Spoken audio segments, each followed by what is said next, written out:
tous et bienvenue dans Automoto, épisode 37 de la saison 51 de l'émission. Elle est pétillante, elle est colorée et elle a marqué des générations entières de conducteurs et de conductrices.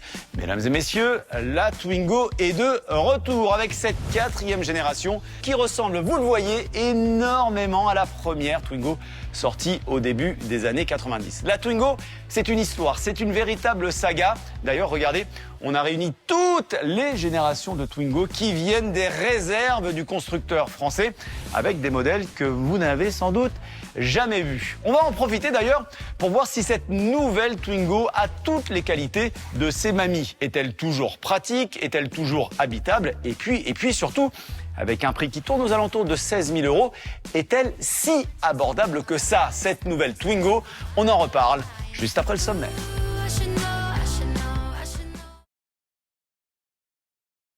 Faire une virée à deux, tous les deux sur... Bon, mon Jérôme, on a réuni la première Twingo que je suis en train de conduire et la dernière Twingo dans laquelle tu es. Bon, l'air de famille est absolument indéniable. T'imagines, cette première Twingo, elle a 33 ans cette année, c'est quand même incroyable. Jérôme, qu'est-ce qui a fait de cette voiture une icône? Déjà, elle a une personnalité incroyable, cette voiture. Elle ne ressemblait à aucune autre, la Twingo 1, quand elle est sortie. Renault, en la sortant, a innové. Ils ont pris un risque en créant une catégorie de citadines qui n'existait pas. Donc, ils ont pris le risque que ça ne marche pas. Mais la voiture a séduit et ça a marché. Et quand tu cumules le succès commercial avec une personnalité unique, tu crées une voiture culte, quoi. Mais l'originalité, ça suffit pas pour une voiture. Qu'est-ce qui a fait que cette Twingo, elle est ce qu'elle est aujourd'hui? Parce qu'elle a une bonne bouille. Et pour ça, il faut rendre hommage au designer, le célèbre Jean-Pierre Plouet. Il était encore l'année dernière le grand patron du design dans le groupe Stellantis, parce qu'il avait changé de crèmerie. Il vient juste de prendre sa retraite. Mais lors des premiers dessins à la fin des années 80, il avait que 25 ans, ce designer. Alors, et puis il y a un truc, Jérôme, avec cette voiture, c'est que ça a beau être une citadine, ça a beau être une voiture qui n'était pas très chère à l'époque, Je pense qu'elle donne le smile, cette voiture. Tu sais, tu rentres à l'intérieur, tu te sens bien, c'est sympa, c'est rigolo. Ça manque un peu, je trouve, dans les voitures aujourd'hui. Ouais, c'est une voiture optimiste. On le voit en particulier à travers les yeux, les phares qui ressemblent à des yeux souriants. Et puis, il y a aussi ces couleurs. Bon, faut assumer, mais c'est vrai qu'à l'époque, ça aussi, ça a changé la donne. Ouais, même chose. Les feux souriants, on les retrouve sur la nouvelle. Les couleurs, on les retrouve aussi sur la nouvelle Twingo 4. Tout ça, ça fait partie de l'esprit Twingo, ouais. Dis donc, Jérôme, alors la nouvelle Twingo, elle a repris les couleurs de l'ancienne, elle a repris le style. Bon, c'est pas très original, finalement, Non, mais c'est ça la mode de la nostalgie qui est en cours en ce moment. C'est une mode qui parle au cœur. Il y a un côté très latin, très français. C'est ça l'esprit Twingo. Ça se prend pas au sérieux. Et puis il y a aussi autre chose qui est très Twingo, c'est l'espace intérieur. Parce que ça a beau être une toute petite voiture, c'est quand même un monospace. Donc à l'intérieur, dans l'habitacle, il y a une place folle. Et la modularité accentue encore cet espace à vivre. La fameuse banquette arrière coulissante se retrouve bien sûr dans la nouvelle Twingo. Au choix, plus de place aux jambes ou plus de contenance dans le coffre. En revanche, elle n'est homologuée que pour 4 passagers, pas 5. Et les fenêtres arrière ne bougent pas plus que ça. Et oui, ça coûte moins cher. Mais ça permet d'avoir cet autre équipement pratique.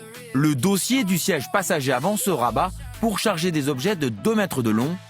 Et puis, il n'y a que 4 places, mais 5 portes. Ça console. Alors l'intérieur est moins coloré dans la nouvelle que dans l'ancienne, mais on retrouve des touches de peinture sur les portes et sur le tableau de bord, sans oublier cet écran de taille basique au centre, mais avec Google intégré sur la finition techno, le meilleur système télématique du moment, mis à jour en permanence. Mignonne, pratique, originale et puis pas chère parce que je le rappelle, et on va en reparler bien évidemment, cette Twingo 4 débute à moins de 16 000 € bonus déduit.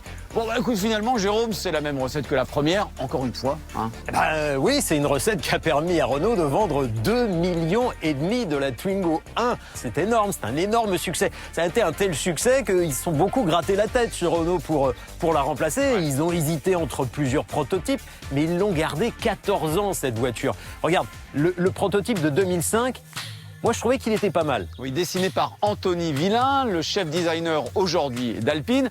Ouais, sympa, mais bizarre un peu, avec 3 places dedans. C'était ce qui était créatif, justement. Mais en effet, 3 places, ça faisait perdre la légendaire habitabilité de la Twingo. Donc, ils n'ont pas osé la faire. Donc, ils ont attendu 2 ans de plus. C'est pour ça qu'elle est restée 14 ans, en 2007, pour sortir cette Twingo 2. Et là, Jérôme, c'est le drame. Ah oui, c'est le drame, parce que en 2007, quelques mois avant celle-ci, est sortie la nouvelle Fiat 500, celle qui reprenait toute l'histoire, toute la légende de l'ancienne Fiat 500 des années 50 et qui a cartonné, que tout le monde a adoré.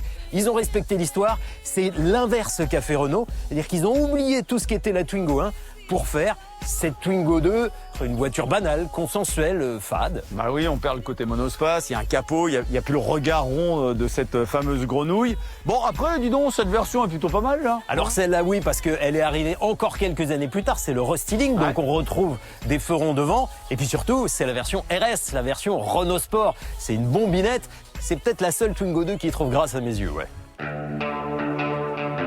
Un kit carrosserie, de grandes jantes et un châssis complètement différent. Le train arrière vient de la Clio RS, avec des pièces de Mégane. Les freins sont repris de la Grande Laguna et les triangles de suspension sont en aluminium. Le moteur développe 133 chevaux, elle dépasse 200 km/h, c'est la Twingo la plus rapide de l'histoire. Et ce n'est pas la nouvelle génération, limitée à 130 km/h, qui la contredira. Allez, essaie de me suivre. Alors, je vais y arriver sur les premiers mètres avec le couple de l'électrique, regarde. Mais là, forcément, je vais être très vite battu et voilà. Bah oui, qu'est-ce que tu veux, Jérôme? Toi, tu as 133 chevaux pour 1000 kg. Moi, j'ai 80 chevaux pour 1200 kg. Alors, attends. 1200 kg pour un véhicule électrique, c'est miraculeusement bas. Bon, de là à te rattraper, ça va être compliqué quand même.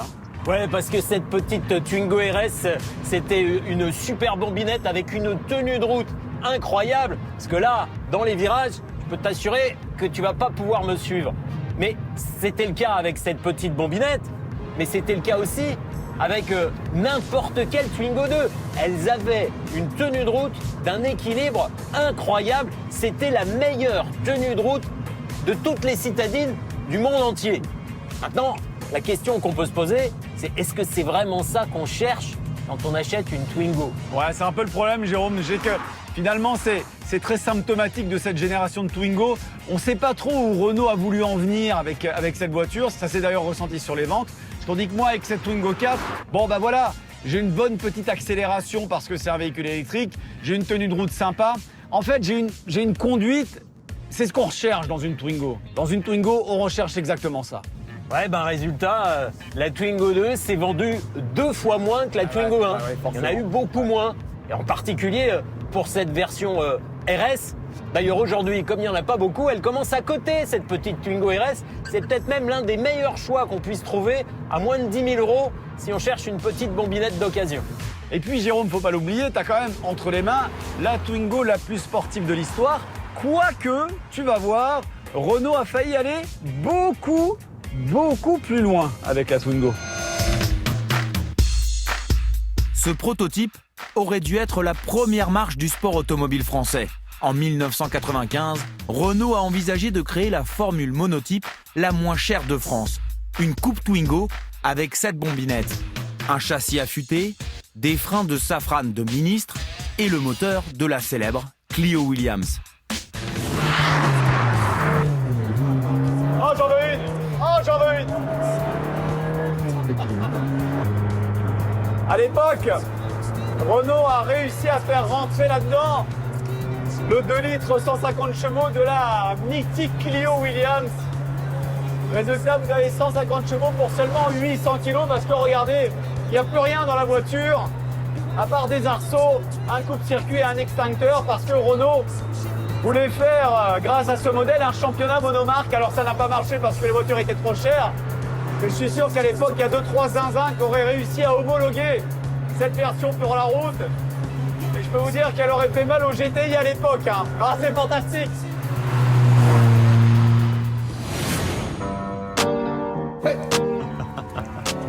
Bon, Jérôme, tu peux arrêter de tourner en rond parce que, pour le compte, tu me donnes vraiment une tournée là. Hein. Non, mais en fait, je fais ça pour montrer une énorme qualité de la Twingo 3.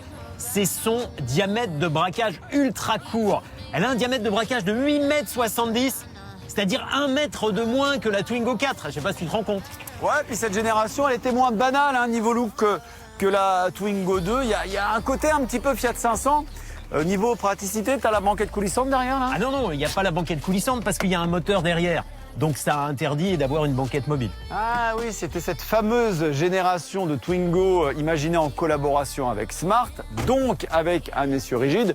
Donc en termes de tenue de route, ça devait un peu tabasser. Alors non seulement ça tabasse un peu, c'est-à-dire que c'est pas très confortable, mais en plus, en effet, en termes de tenue de route, c'est propulsion moteur arrière, donc ça peut chasser un peu. Donc l'électronique s'enclenche super tôt, donc à conduire, c'est pas marrant. Non.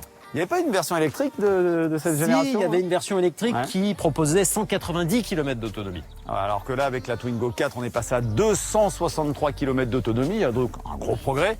Niveau prix, ça donnait quoi cette Twingo 3 jusqu'en 2024, je crois qu'elle a été vendue en électrique. À la fin, elle était à 25 000 € à peu près. Ah ouais, 25 000 €, c'était quand même pas donné. Donc à part le rayon de braquage, on est d'accord que la Twingo 4 fait mieux à tout point de vue, même au niveau du prix. Même pour le prix.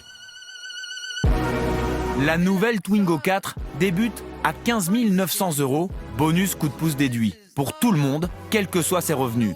Et notre modèle d'essai, en finition techno avec toutes les options possibles, coûte 20 100 €, bonus coup de pouce déduit, là encore, quels que soient ses revenus.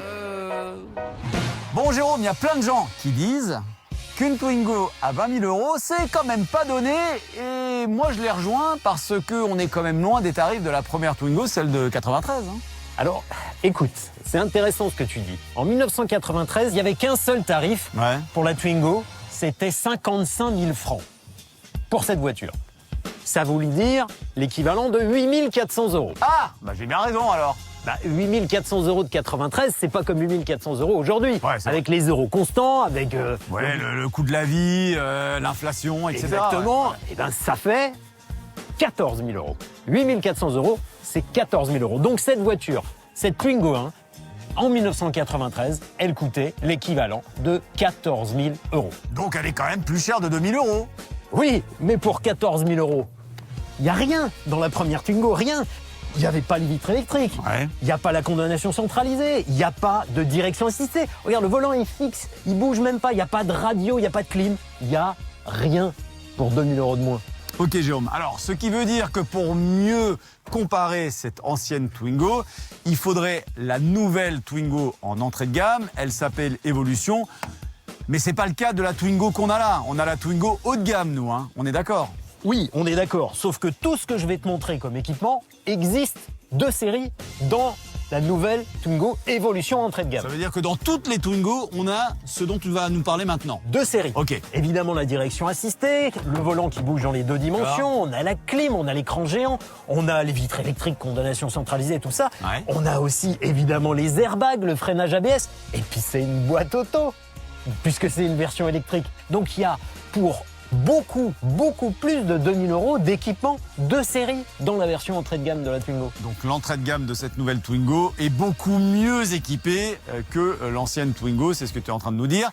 Et à 15 900 €, on a ce bonus dont tout le monde peut profiter, on est d'accord. Tout le monde peut profiter. Et si on est un ménage précaire, on peut même avoir un bonus plus élevé qui descend le tarif à 13 750 €. Avec tout ce dont on vient de parler. Oui, ça veut dire qu'on passe sous la barre des 14 000 €, c'est le prix que vaudrait cette Twingo de première génération aujourd'hui. Bon Jérôme, elle est pas chère cette Twingo en fait. Elle est pas chère cette Twingo.